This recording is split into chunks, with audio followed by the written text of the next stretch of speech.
प्राध्यापक लक्ष्मण हाके हे त्यांनी प्राध्यापक ही पदवी लावायचं खरं तर त्यांना शोभत नाही, कारण पुढच्या पिढीला प्राध्यापक हे इतक्या खालच्या दर्जाची भाषा बोलतात हे समजल्यानंतर त्यांना अशा पद्धतीचे नेते असतात ह्याच्याबद्दलची लाज वाटेल।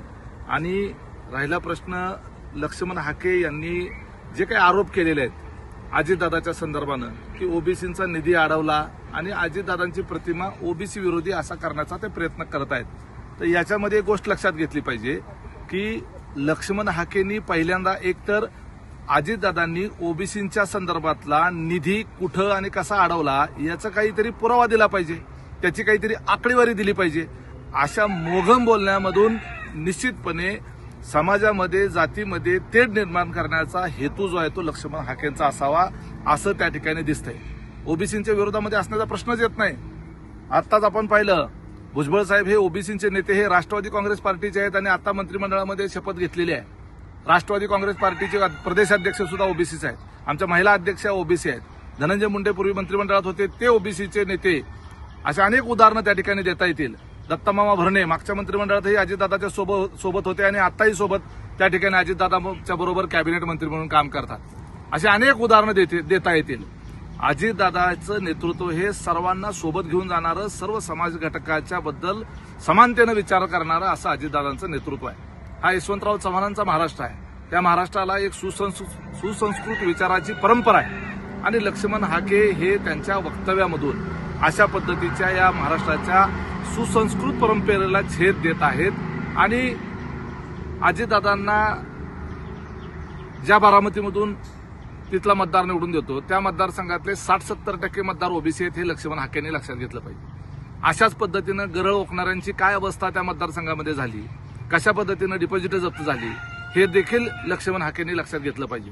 त्यांनी कोणाची तरी नक्की सुपारी घेतलेली आहे आणि पूर्वीच्या काळी जसं पवार साहेबांवर बोलून स्वतःचं महत्व वाढवणारी काही मंडळी जन्माला आली, तशाच पद्धतीनं आता पुढच्या पिढीतील अजितदादांच्यावर काहीतरी बोलल्यानंतर आपल्याला महत्व मिळतं, अशा भावनेतून लक्ष्मण हाके हे प्रयत्न करत असावेत। कुठल्या तरी ग्रामपंचायतीच्या निवडणुकीला सुद्धा निवडून यायची कुवत नसलेले लक्ष्मण हाके यांनी खरं तर वैचारिक मुद्द्यावर त्यांनी भांडण केलं पाहिजे आणि त्या दृष्टिकोनातून प्रश्न उपस्थित केले पाहिजे।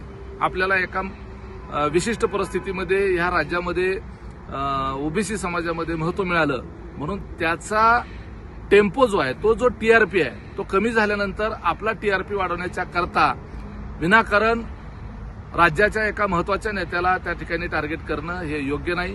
आपण प्राध्यापक पदाला न शोभणाऱ्या पद्धतीचं वर्तन करत आहात। या महाराष्ट्राला गणपतराव देशमुखांसारख्या ज्येष्ठ ओबीसी नेत्याची परंपरा आहे, अण्णा डांगेंसारख्या नेत्याची परंपरा आहे, गोपीनाथराव मुंडे साहेबांच्या सारख्या नेत्याची परंपरा आहे, शिवाजीराव शेंडगेंसारख्यांची परंपरा आहे आणि या लोकांना ते दिवंगत झाल्यानंतर सुद्धा महाराष्ट्र लक्षात ठेवतो अशा पद्धतीचं ऐतिहासिक काम यांनी केलेलं आहे आणि ओबीसींकरता आयुष्यभर संघर्ष केलेला आहे।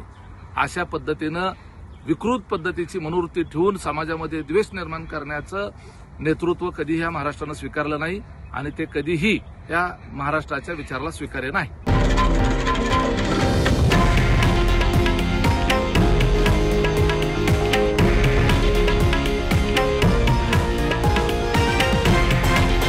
हे आहे देशातील नंबर 1 न्यूज नेटवर्क आणि आपण पाहत आहात TV9 मराठी, एकमेव।